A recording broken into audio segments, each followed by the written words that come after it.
Ողջույն գործարարալիքի միացած մեզ լսողներ եւ դիտողներ, դուք մեզ միացել եք 106 եւ 5 հաճախականությամբ թվային հարթակներում եւս կարող եք դիտել մեր բոլոր հաղորդումները։ Թարմուղեղով զրույցն ենք այս պահին սկսում, իսկ մեր տաղավարում տարածաշրջանի հարցերով փորձագետ Արմեն Պետրոսյանն է, բարի լույս։ Շնորհակալ եմ, որ այսօր այս տաղավարում եք, պարոն Պետրոսյան։ Դե խոսելու ենք տարածաշրջանից, մասնավորապես Իրան-Իսրայել վերջին սրացումներից, հակամարտությունից, այս սրացումը ասացի, բայց կուզեմ դուք այդ բնութագրումը տաք, սա ինչ է տեղային բախումներ են, թե ավելի խորքային ինչ-որ պատերազմ է, կարող ենք այն իրականում պատերազմ համարել, թե մի քիչ ուռճացված կլինի, բնութագրումը որն է այստեղի ունեցող իրավիճակի։ Շնորհակալ եմ հրավերի համար, սա հենց պատերազմ է, դասական իմաստով պատերազմ Իսրայելի եւ Իրանի պարագայում, որովհետեւ այս երկրների դեպքում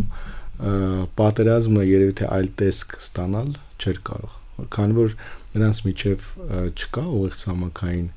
սահման, նրանց միջև առնվազն երկու պետություններ են, հետեւաբար հակամարտության ակտիվ սուր ռազմական փուլը կամ որ նույնն է պատերազմական փուլը իրենից ներկայացնում է հենց այսպիսի ուրեմն տեսք։ Եթե կհիշեք, անցյալ տարվա ընթացքում 2024 թվականի ընթացքում ապրիլին եւ հոկտեմբերին երկու անգամ կողմերի միջև ուղիղ ռազմական բախում տեղի ունեցել է։ Այդ դա ռազմական բախում էր, երբ որ յուրաքանչյուրը ինչ որ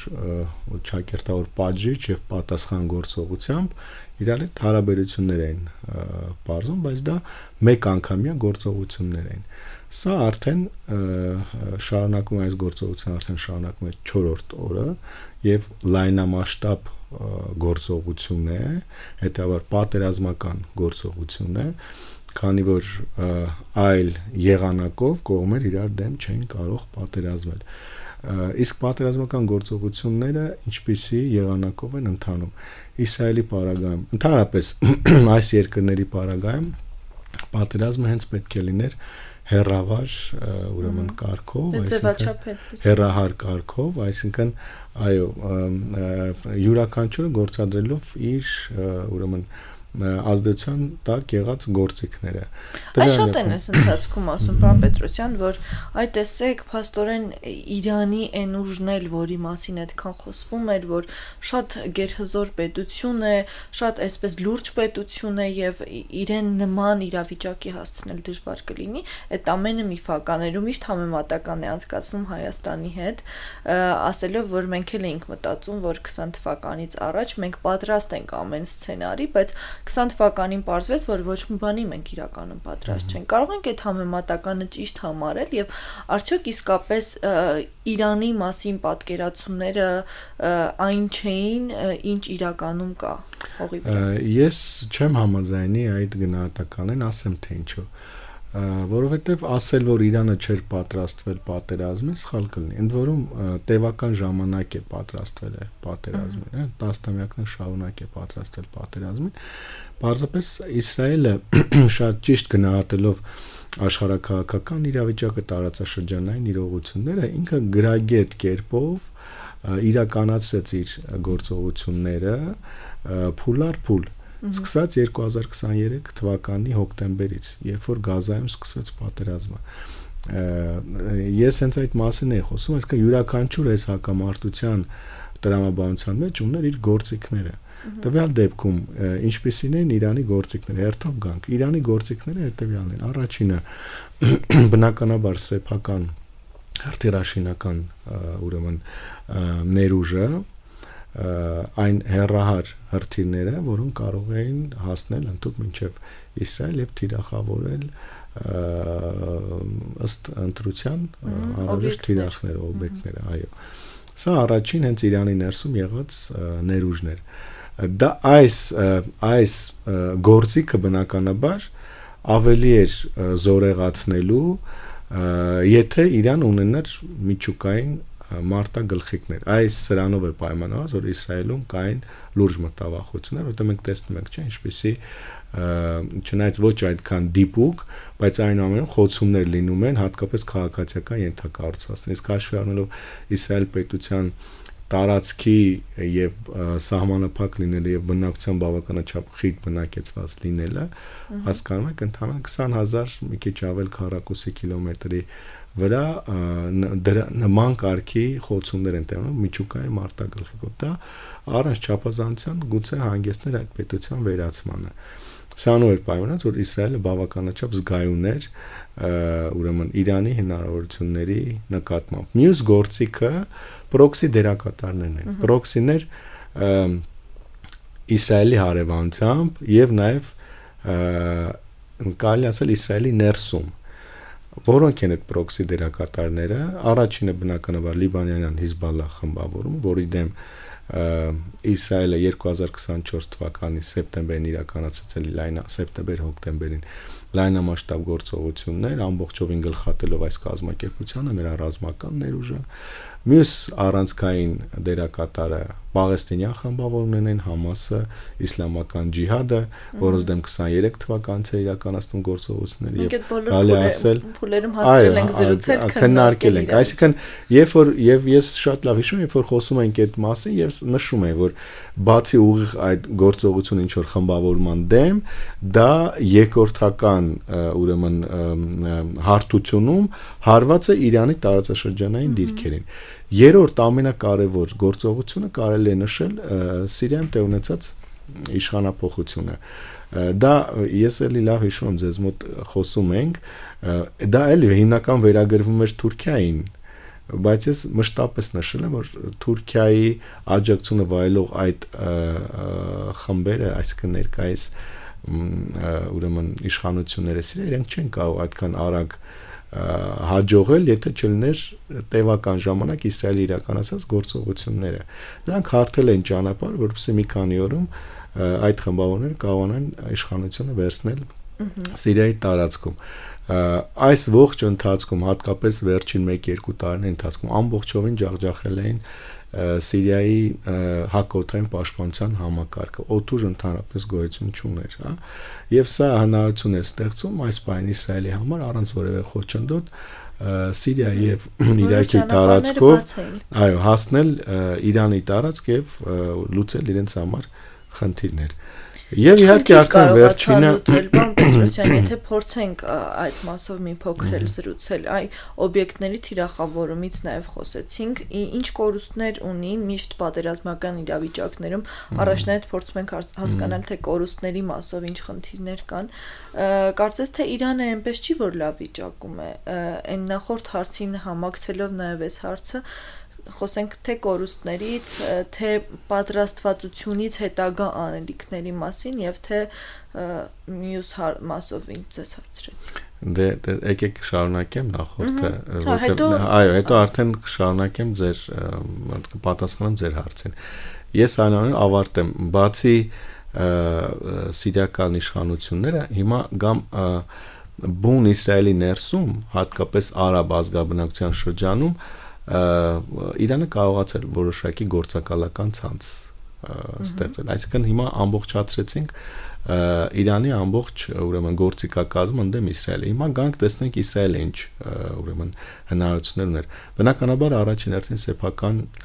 օդուժը, որն այս պահին բավականաչափ արդյունավետ գործում է։ Հոբ համակարգերը, որոնք պաշտպանական տեսանկյունից ըստ տարբեր չափումների գուցե այս բանին հաշվի առնելով քարոզչական նրբություններ այս հակամարտության մի քիչ չափազանցված է, բայց նշվում է 85-ից 90% արդյունավետությամբ խոցում են իրանական հրթիռները։ Դե տեսանյութներն էլ տարածվում են, հաճախ ենք տեսնում ինչա կատարվում օդում։ Այո։ Հաջորդ գործիքը Իսրայելի դա Իրանի ներսում բավականաչափ ուժեղ ուրեմն գործակալական ցանցներ, որտեղ այս գործողությունը չէր կարող նման հաջողում ունենալ առանց Մոսադի կողմից կազմակերպված հենց Իրանի ներսում իրականացված գործողությունների։ Եվ Իրանի հարևանությամբ եւ նաեւ Իրանի ներսում մի շարք երկրներում ունեցած հետախուզական, կարելի ասել, ենթակառուցվածքները որոնք այս ամբողջ ընթացքում կարողացել են ինֆորմացիա քաղել եւ տրամադրել կենտրոնի նման գործողություն իրականացնելու համար։ Ես կարող եմ նշել կոնկրետ որ երկրներում, բնականաբար Իրաքում ունեն ներկայացում, Պակիստանում կար որոշակի ներկայացում, Ադրբեջանում այդ մասին բազմիցս է խոսվել, հատկապես Արցախյան պատերազմից հետո իրենք այդ Արցախի հանրապետության այդ նախկին տարածքներում ավելի մեծացել են իրենց ներկայությունը։ Իսկ բուն Իրանի ներսում էլի տարբեր էթնիկ ուրեմն խմբերի շրջանում էլի շատ լավ գործակալական ցանցեր են ստեղծել արաբների շրջանում, քրդերի, թուրքախոսների, բելուջների եւ այլն։ Այսինքն այս երկու երկրների գործիքակազմն։ Հիմա արդեն գանք թե Իսրայելը ինչպիսի խնդիրներ կարողացավ լուծել։ Հիմա բավականաչափ էլի բարդ է վերջնական գնահատական տալ, նշեմ ինչ, որովհետև քարոզչական պատերազմի համատեքստում Իսրայելը նշում է մի արդյունքներ, Իրանը ներկայացնում մեկ այլ արդյունքներ, իսկ օբյեկտիվ ինֆորմացիան փակ է։ Այո, օրինակ կարելի է փաստել, որ բավականաչափ հաջող գործողություններ են իրականացվել Իրանի միջուկային օբյեկտների դեմ եւ հրթիռային հատկապես այդ արձակման կայանների դեմ 1/3-ով մոտավորապես ուրեմն ոչնչացվել են այդ արձակման կայանները, իսկ միջուկային օբյեկտների հետ կապված օրինակ շատ վիճահարույց է իրավիճակը։ Իսրայելը նշում է, որ կարողացել է հիմնականում շարքից հանել, իրանական կողմը նշում է, որ դրանք շարքից դուրս են եկել ինչ որ մակերևութային մակարդակում, այսինքն այն ինչ որ երևում է գետնի վրա, իսկ այն ինչ որ գետնի տակ է շարունակում է աշխատել։ Հիմա այստեղ շատ դժվար է չափել արդյոք այս առումով, որ կամ վնասը իրականում ինչքան է հասցված։ Մարդկային առումով այսա արդեն չափելի կորուստներ են, որտեվ ավելի քան մոտ 2 տասնյակ միջուկային ոլորտի, ֆիզիկայի, քիմիայի ոլորտի գիտնականներ, իսկ սա ամենակարևոր ներուժն է, հա, երևի թե անփոխարինելի ներուժն է։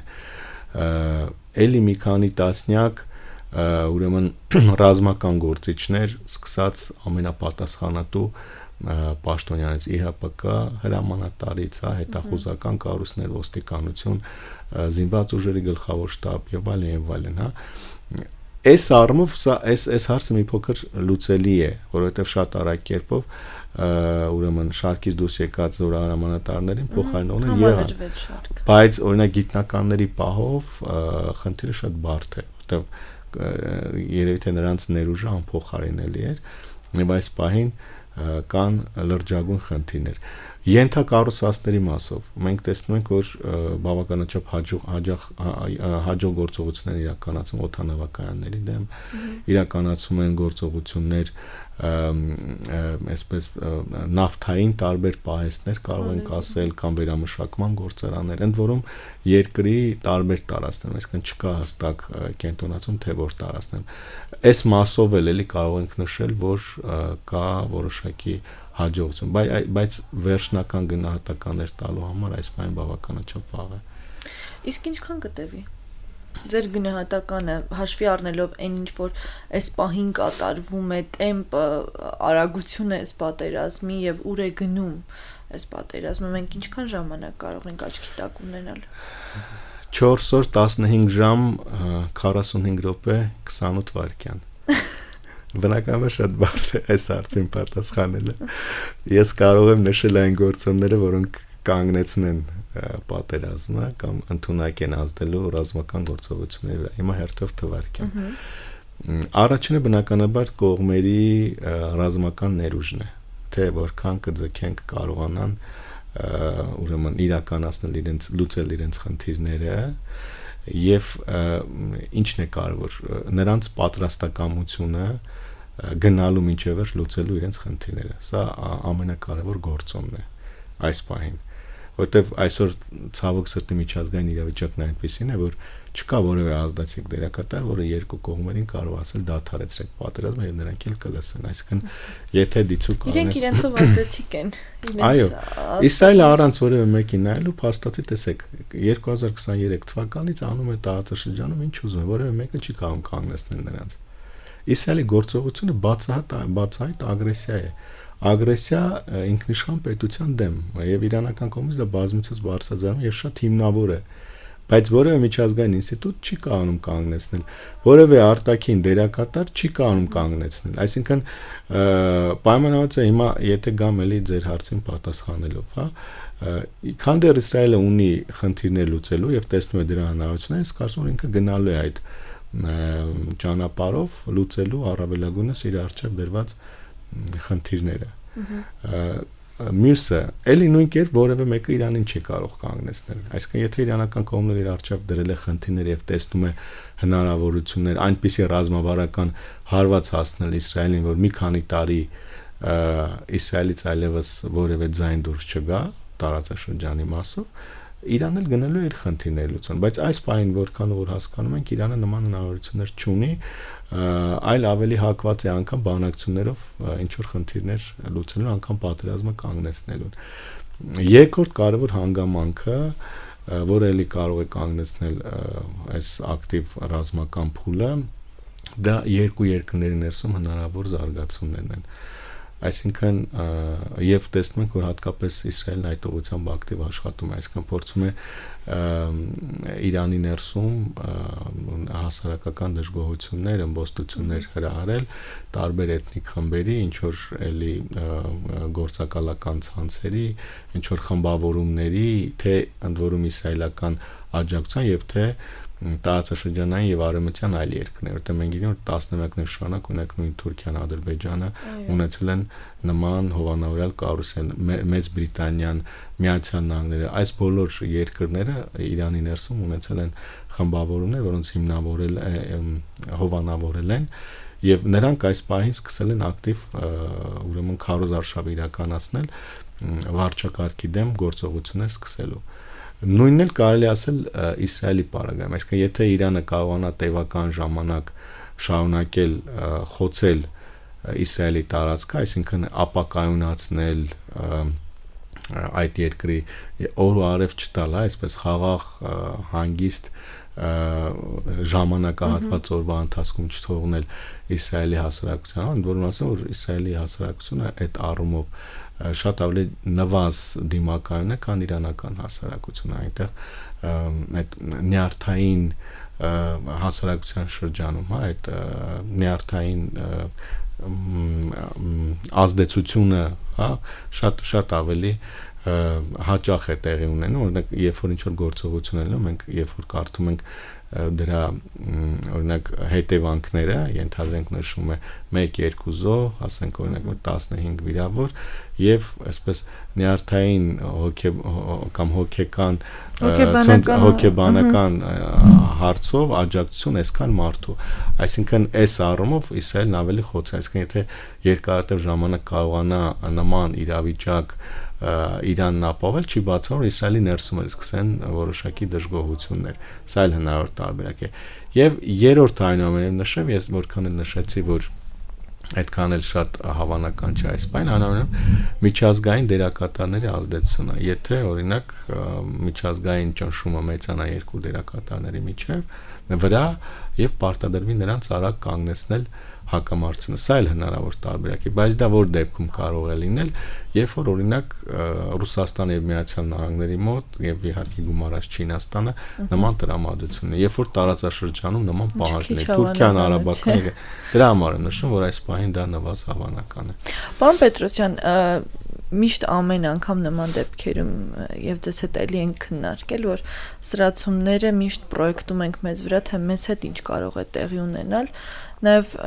հաշվի առնելով Իրանի դիրքորոշումը մեր սահմանների հետ կապված մեր այդ պաշտպանական պատը այդ կողմից, որ մենք ունեցել ենք, դրան զուգահեռ այն ճանապարհը, որը մեզ տանում է աշխարհին է կապում եւ մենք կարծես թե ինչ որ մի կերպ կարողանում ենք շնչել գոնես իրավիճակում տարածաշրջանի փակ վիճակում, հիմա կարծես թե մեր բոլոր այս շնչուղիները փակ են ու չգիտես տնտեսական իմաստով ինչ խնդիրներ կարող են լինել, չնայած որ արդեն դրանք ի հայտ են գալիս ձեռնարկատերերի համար, զուգահեռ նաև անվտանգային տեսանկյունից։ Այս մասով ինչ կարող եք ասել, մեզ լուրջ վտանգներ ամեն դեպքում սպառնում են, թե ելքը կգտնենք կրկին։ Ելքը դա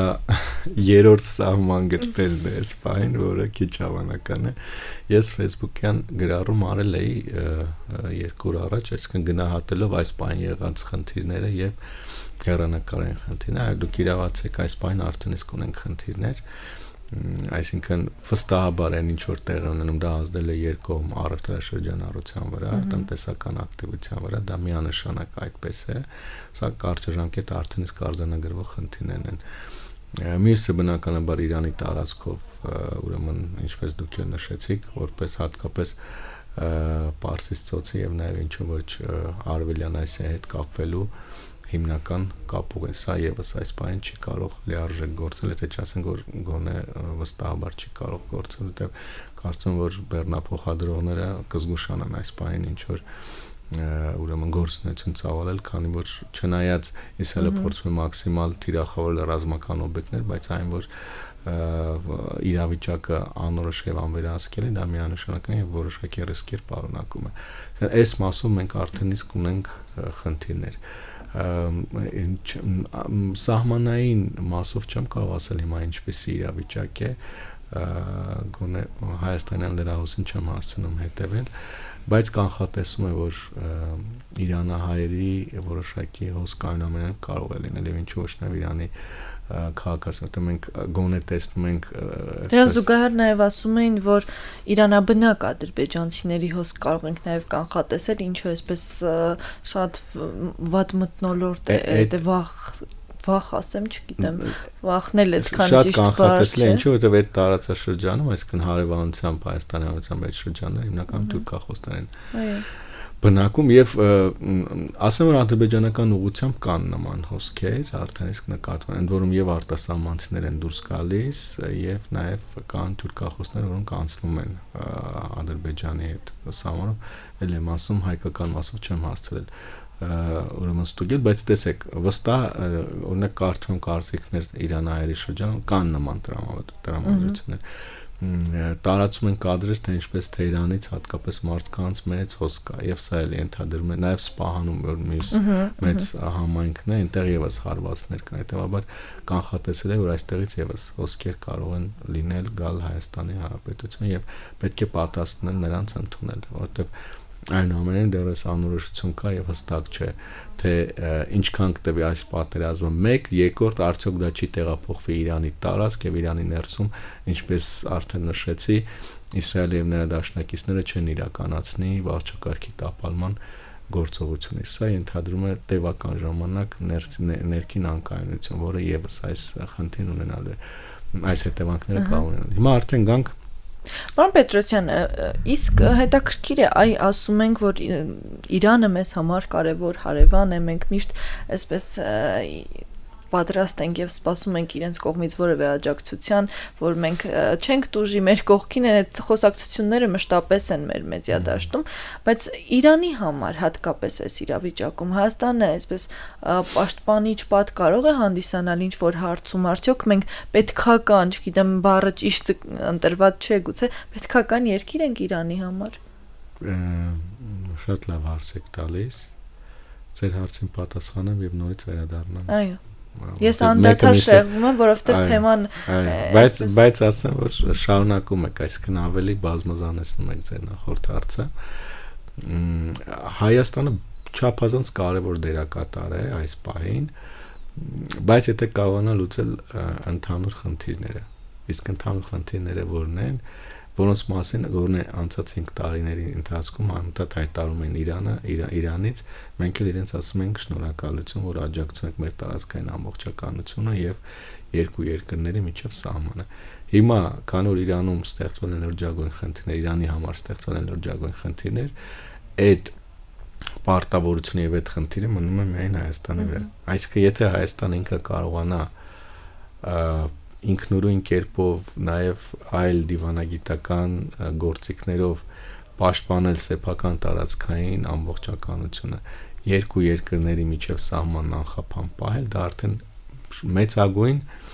աջակցություն է Իրանի համար այսինքն Իրանը չի կորցնի այն այլընտրանքային կապուղին որը նրան կարող է կապել դեպի հյուսիս Սև ծովի հետ Եվրոպայի հետ եւ նաև ինչ ոչ Վրաստանի ճանապարհով նաև Ռուսաստանի հետ Սա առանցքային խնդիրն է, որ այս պայն Հայաստանը կարողանա անել եւ դա երկու երկրների խնդիրն է նաեւ եւ խոսելով այս մասին ինչու եմ սա առանձնացնում արդեն շարունակելով նախորդ հարցը սա մեր համար անվտանգային լրջագույն խնդիր է դառնում այդ Իրան-Հայաստան սահմանի պահպանումը եւ որը անցած տարիներին գոնե մշտապես ասոցացվել է Զանգեզուրի միջանցքային թուրք-ադրբեջանական կամ ադրբեջան-թուրքական ծրագիրը խափանելու առումով, որտեղ հիմա ցավոք սրտի իրավիճակային զարգացումները ավելի ու ավելի հավանական են դարձնում այդ սցենարի իրականացումը անգամ ռազմական եղանակով, հա բնականաբար արդեն իսկ նկատվում է օրինակ նույն քարոզչական դաշտում թե Թուրքիայում թե Ադրբեջանում այս թեմայի ակտիվացումը այս պահին փորձ է արվելու բնականաբար դիվանագիտական եղանակով Հայաստանին մղել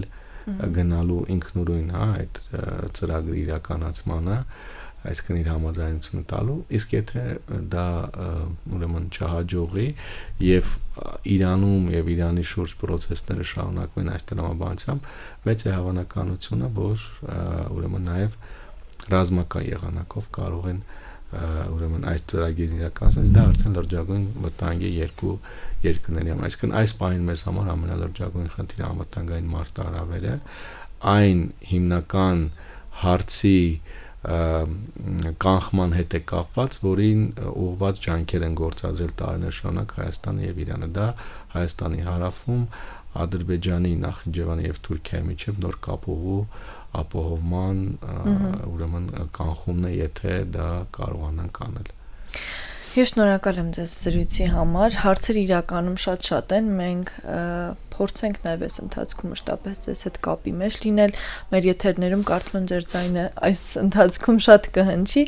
Շնորհակալ եմ զրույցի համար։ Մեզ լսողներին եւ դիտողներին ուզում եմ հիշեցնել, որ Թարմ ուղեղով իմ զրուցակից տարածաշրջանի հարցերով փորձագետ Արմեն Պետրոսյանն էր։ Այսքանը այսօրվա համար։ Վաղը կրկին կհանդիպենք։ Լավ եղեք։